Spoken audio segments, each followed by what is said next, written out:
Good evening, good afternoon, good morning, or whenever you happen to be listening to this. Welcome to the Film Realist Podcast, the film and TV podcast from a complete nobody. That is hopefully for somebody. My name is Kyle Naranya, and on episode 98, I will be reviewing Fly Me to the Moon, the film about the potential fake moon landing, but also about the real one. We'll get into it in spoilers and non-spoilers.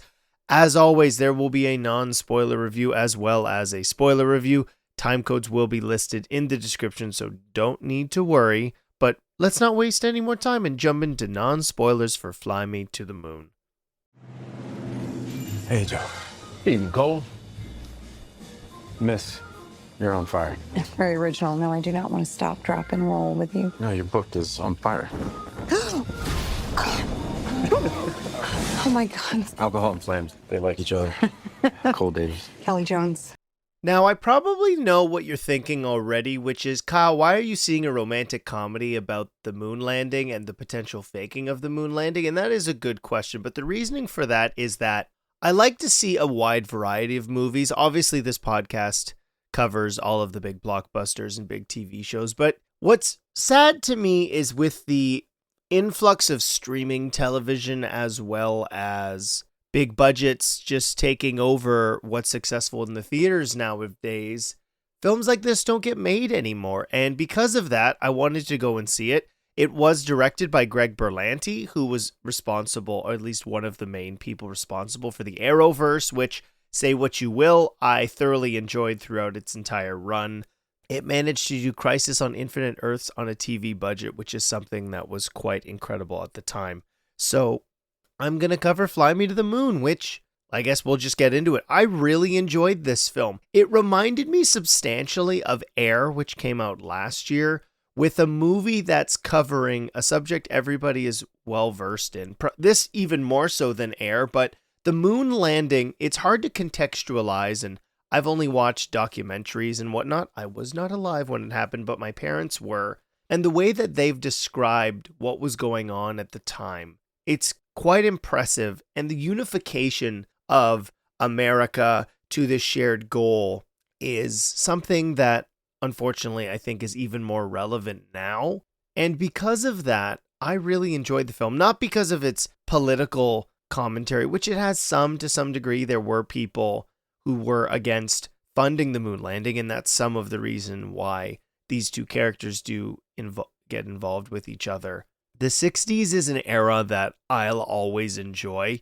That aesthetic is so particular. I grew up watching the Sean Connery, James Bond films before I'd seen any of the other ones, and its aesthetic is so particular and unique. It was almost flamboyant, yet trying to be simple at the same time because of that particular era. And the dynamic we get with the two leads, Channing Tatum and Scarlett Johansson, her being essentially a My Girl Friday, which was really refreshing in this film.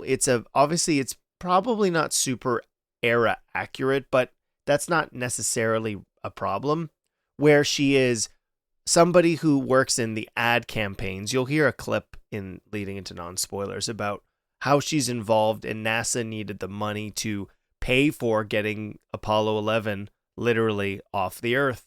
And Channing Tatum being the head launch manager or supervisor. I can't remember particularly what his job title was, but he is against lying. He doesn't believe in the ads for the film, for NASA. He thinks people should just be funding it because it's this unification, and they're going to put a man on the moon and fulfill JFK's dream to do that within the decade. And of course they did actually. But also, this is an element that's introduced in the trailers, but doesn't really come up till at least probably halfway through the film, which I found interesting because it's in the marketing material, which is that they wanted, at least people, probably the president, wanted the potential for, if this wasn't successful, to film a fake moon landing.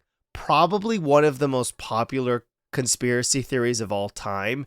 And having this be interjected into this almost fictional film about something real. Outside of that, everything's played pretty standard.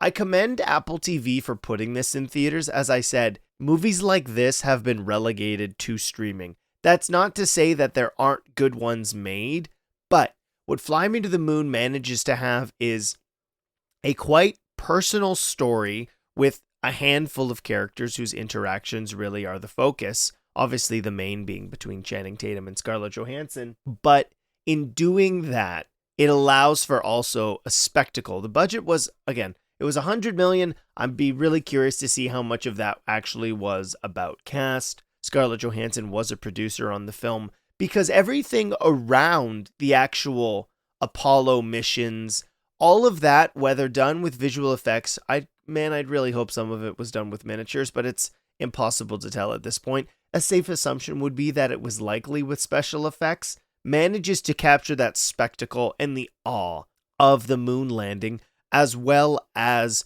the it's captivating for sure to see the moon landing. It's something I don't think I'll ever get sick of, and the anticipation leading into what could possibly happen if this went wrong, and things had gone wrong. I like the dynamic between the two characters of Scarlett Johansson and Channing Tatum.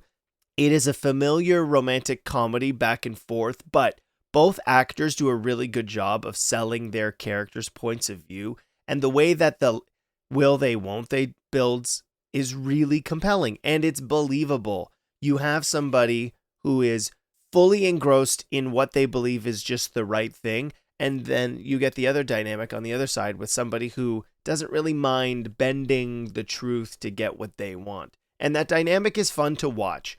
Similar to Air, surrounding this with a real world event is really fun. And at the same time, we get to see aspects of this. Well, what if this is how it went down? And potentially feeding into the humor of a fake moon landing is likely. It didn't happen, but playing up with that, which how would you actually have accomplished that?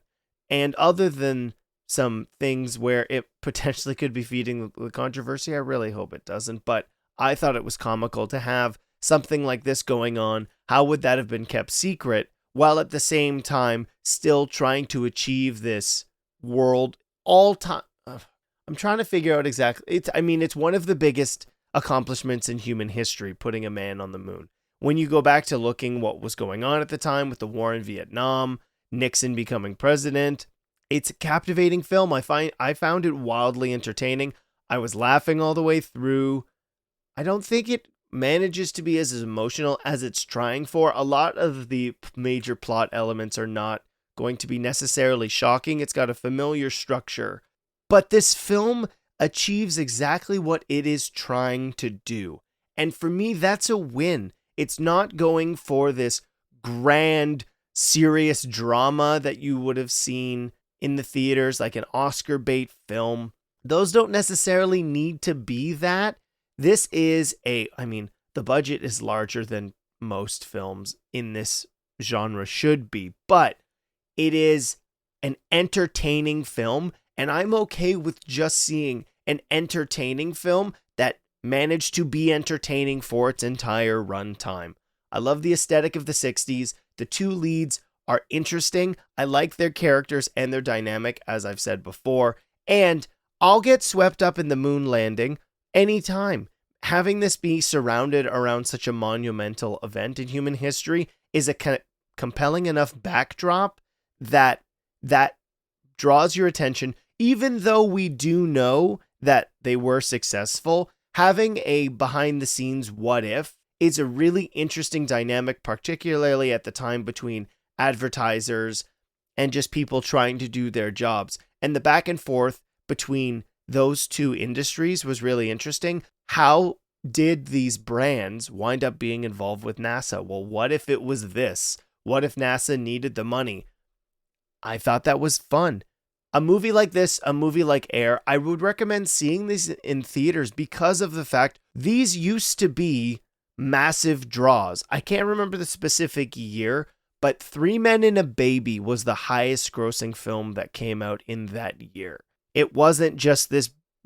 Blockbusters had existed for quite a while since then. You could argue Jaws, Star Wars, and 77 for sure were the biggest contributors to this becoming more and more the case. But a movie like this, thankfully, this was better, in my opinion, than Apple TV's last film, which was Napoleon, which I did do a review, so if you want to hear me drone on about that, that was a very long American Thanksgiving week. But I liked this a lot. I really enjoyed it. I hope it does well. It's going to have a streaming date later. It hasn't been revealed yet. And of course, thankfully, Apple hasn't told us. I'm getting really frustrated with the fact that a movie does, even if it does well, the company owning it goes, well, it's going to be on streaming in 3 weeks or 2 weeks or a month, which really undercuts the success of the film, in my opinion.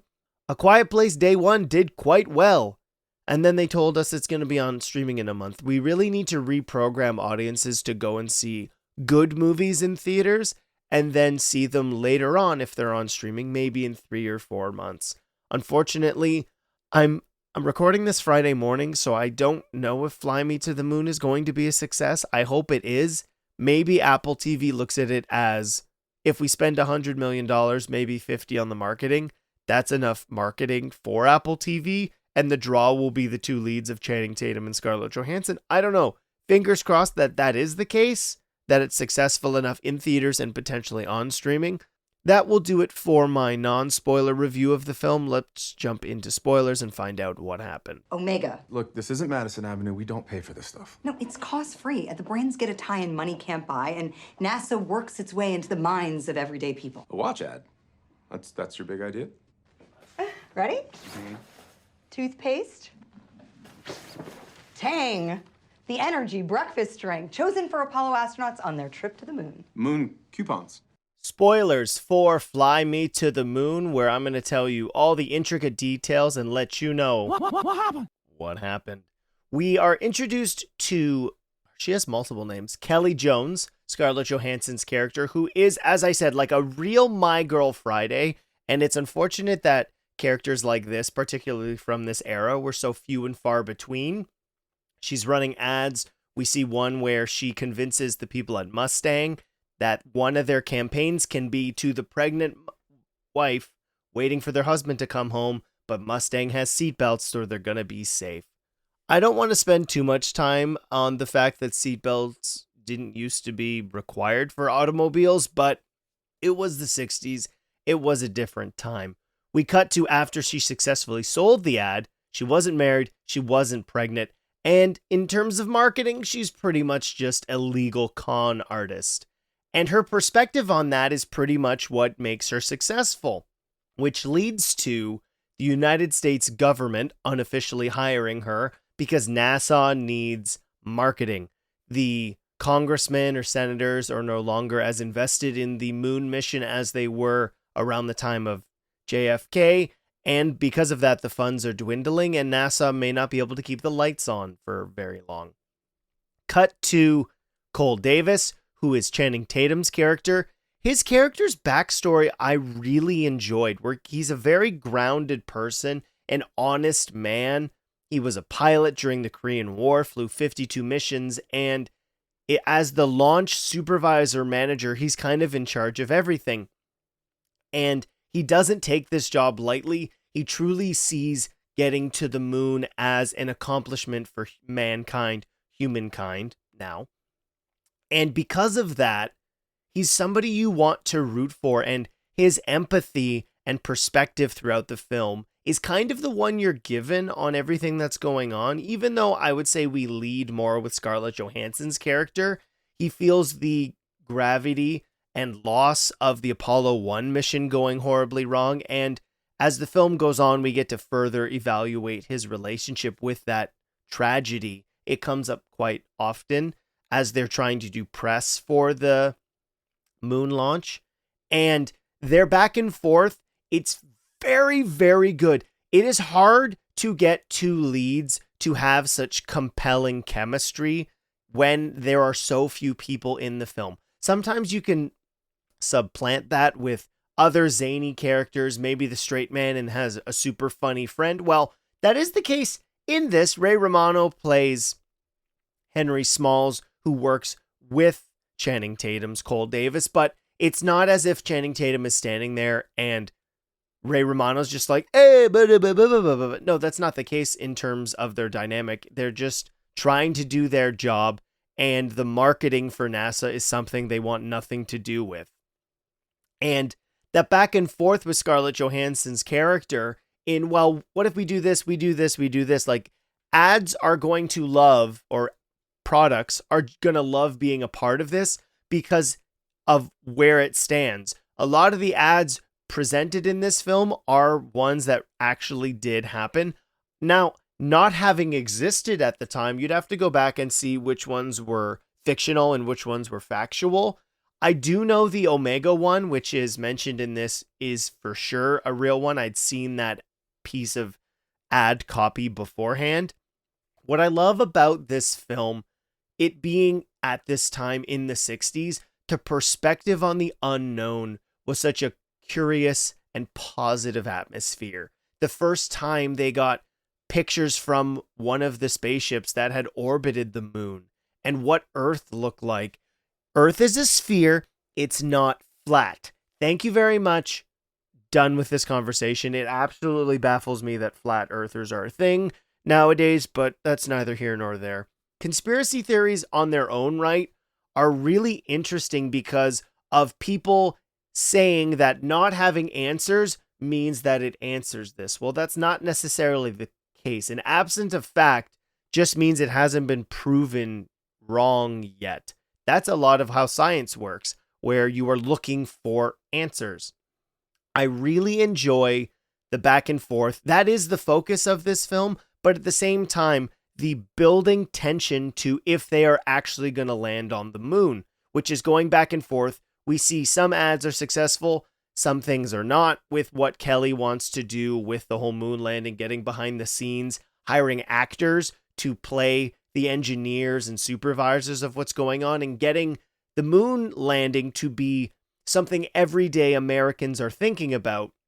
And the dynamic where Cole doesn't want to bend any facts or lie, and Kelly has absolutely no issues with this. And for the most part, it's a successful relationship. He manages to continue to progress to the moon landing, which I should look up the actual date because I do forget. July 16th, 1969. And Kelly continuing to keep senators on the voting path for, yes, we should keep funding the moon landing, where he's focusing obviously on the engineering and actual moon landing. But then the real twist to the film, and this is in the marketing for the film. I wish this wasn't. I get why it's a compelling feature of the marketing, which is leaning into a fake moon landing, which is, as I said in non-spoilers, probably one of the most popular conspiracy theories of all time, where, well, the flag did this and Stanley Kubrick shot it, and there's a joke about this.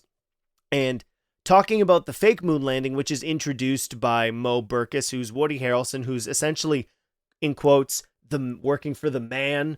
I could put my fingers in peace signs to represent Richard Nixon, where he feels with all eyes on the moon landing, them getting cameras there, we're going to do this for real so everybody can see it across the world. Probably the most watched thing in human history, even given the fact that we've multiplied and multiplied. I'd be curious, I'm looking this up really quickly. What was the human population in 1969? I'd be curious what it was. What was it? It was 3 billion people. Wow. The planet has expanded a lot since then. And because all eyes are going to be on the moon landing, we can't afford for this to be a failure. We need to put an American on the moon to show that we defeated the Soviet nation. And so they need to produce a fake one. This is when Jim Rash is really in the film. He's introduced in the beginning and shows up as this very eccentric director who's only been working in ads. He's the best director Kelly's ever worked with. And he does create an absolutely a brilliant fake moon landing, all air quotes, around that. And how that would have worked, they get a bunch of Secret Service people who are sworn to secrecy. I mean, it would be given in the name, their Secret Service, around faking it. And they're going to sync it with the audio from the actual landing if they do get it or don't. And then we are going to show this to the world that we did it. I like leaning into this. It's very funny. It's tongue-in-cheek. Apollo being the mission to the moon. Artemis is introduced as the fake moon landing, the twin of Apollo in Greek mythology. I thought this was the least interesting part of the film, because this is where a lot of the drama comes in, where Kelly at this point is prepping the fake moon landing completely unbeknownst to Cole. Their relationship has developed quite positively, even to the point where they need one more senator's vote before the moon landing to vote yes. He is a Bible-thumping Republican, and Cole's conversation with him I found to be such a great perspective on science and religion, which I don't want to get into politics now. I don't live in the United States, but as an outsider, seems to be becoming more and more extreme with every day. But that a scientific mission to the moon does not go against religion. And that's a scene I almost wish was, no, actually, no, I don't. I don't wish this was a clip that had been released for the marketing, because seeing Cole, why he wants to be involved with the Apollo 11 mission, it's really compelling and helps truly establish what kind of person he is. We get to see the flip side of that, where eventually, because of one senator prior to this, the senator wants Cole to do an interview because of his involvement with the mission. And Cole is asked, even though he wasn't supposed to be, about Apollo 1, which tragically caused, there was a horrific events that resulted in the loss of all 3 astronauts. And Cole feels responsible for that, being the launch manager or supervisor, and loses his cool while they are recording the interview. Which I liked how the cast for this is fun. This is a tangent, I apologize, but Victor Garber shows up for 1 second as a senator. Colin Jost, Scarlett Johansson's husband, shows up for a minute. That was fun. And we are given explanations for something we've seen earlier, which is throughout the film, we see Cole Davis go to the Apollo 1 monument, which was built after that tragedy, and are given reasons for his constant visits. This character being so grounded and earnest is a great foil for Scarlett Johansson's Kelly, who is, as the movie goes on, we learn that the reason she finds it so easy to lie is she grew up with a mom who was essentially a con artist, and because of this, she had to then go out on her own after her mom was arrested for murder.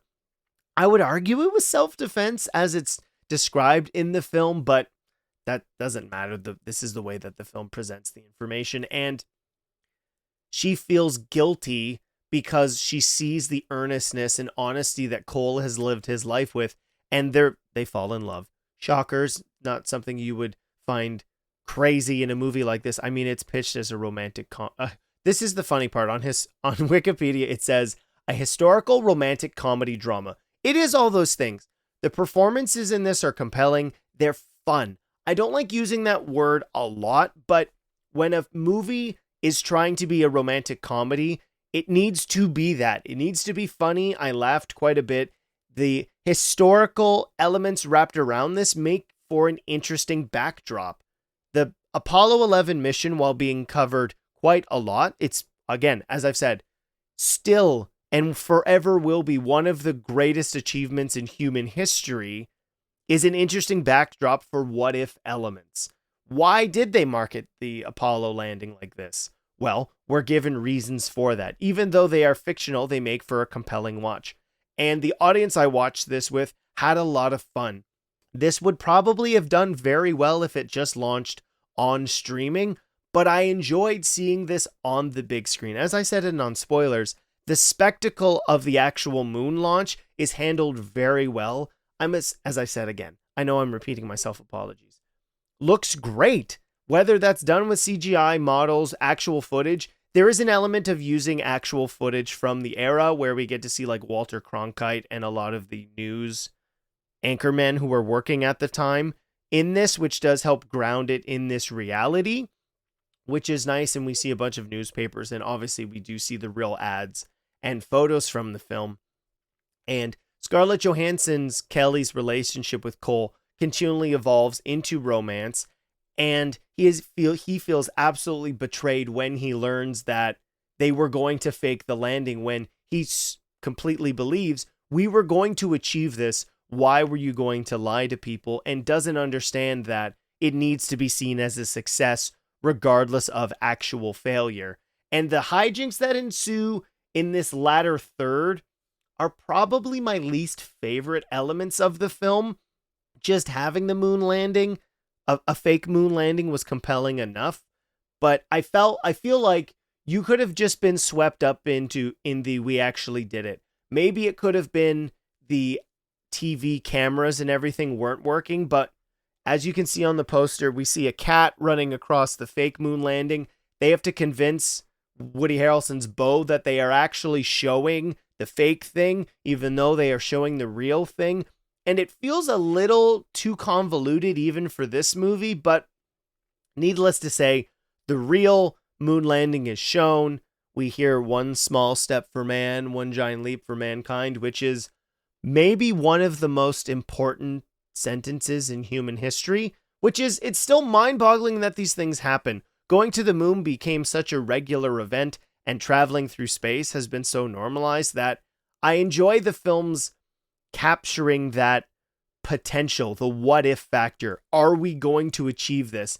And throughout the entire, what's the run of it? It's just over 2 hours and 10 minutes. I had a really good time with this. I found it fun, engaging, dramatic enough to have significant twists. They're not going to be overly shocking when they do happen, but it's an entertaining film through and through that I would recommend watching in theaters. Definitely do not let this miss on streaming when it eventually comes out. It's a film I'm going to recommend, and I look forward to showing my wife when it is available later on TV. We do have Apple TV Plus. Isn't it fun paying for all these streaming networks, and it's essentially gone back to what it's like to have cable? I love it. I don't actually. All right, that will do it for my spoiler-filled review of Fly Me to the Moon. Let's jump into our listener mail and outro. All right, before we get into listener mail, I wanted to address the fact that I'm recording this Friday morning, the hours before I go camping. So for that reason, there's only one answer to question of the week. This is still going to be coming out on the day you're expecting, but I haven't had the weekend to collect more question of the weeks. Also, if you are following the podcast on TikTok and you've realized that I'm posting clips now for my trailer reaction videos, that's because most of them are getting flagged now, and as a result, they're not going into the For You page for anybody, which is kind of frustrating because I still think they're quite good. So to see them in full, make sure you're following the podcast Instagram account to see those there. All right. The question of the week last week was, what film franchise do you want to see a legacy sequel from? Jermaine Jones wrote in on Twitter, Commando. Now, Jermaine, my question to you is, do you want to see this with... Now, Commando, I should actually probably look this up. I always get that confused with a different film. That is Arnold, right? Yeah, it's Arnold. Of course it is. Now I'm looking at the poster. Duh. I don't want to see any legacy sequels anymore from stuff like this from the 80s. Jermaine asked me, and my answer is The Mask of Zorro or The Legend of Zorro. I would love to see a Zorro film where Antonio Banderas fills in the role of Anthony Hopkins in Mask of Zorro, which is, I mean, if you're a DC fan, it's that Batman Beyond relationship. What is the new young Zorro? Maybe it's not his son. Let's do that thing everybody absolutely loves where we give our lead protagonist from the previous films some real drama and sadness, and maybe his son Joaquin is dead, and then somebody else fills in the void to be Zorro, and it reignites a fire within Antonio. As much as people hate that, I would actually kind of love to see that, and Antonio has still shown that he can manage to the fencing required, and it'd be amazing. I love sword swashbuckling films, so maybe someday we'll get it. Who knows? I don't know. That will do it for previous answers for question of the week. If you would like to write in, you can email the podcast, or you can comment on all the social medias. The podcast is on all of those platforms. My question now is more targeted to Fly Me to the Moon, which has fictional elements, but it's surrounding a real-world event. What is a significant real-world event you would like to see a romantic comedy in this style around? All right, that's this week's question of the week. I look forward to your answers. And if you are still listening and want to know what I'm covering next week, it is a jam-packed episode. I will be covering Justice League Crisis on Infinite Earths Part 3 and Twisters. So there's going to be a double review. There may be something special. I'm not sure. We'll see. Fingers crossed. I've got to figure some stuff out. Hopefully I can record while I'm camping. But that episode still will come out on Monday morning. No need to worry. Thank you for listening to the Film Realist Podcast. My name is Kyle Naranya, and I will see you next time.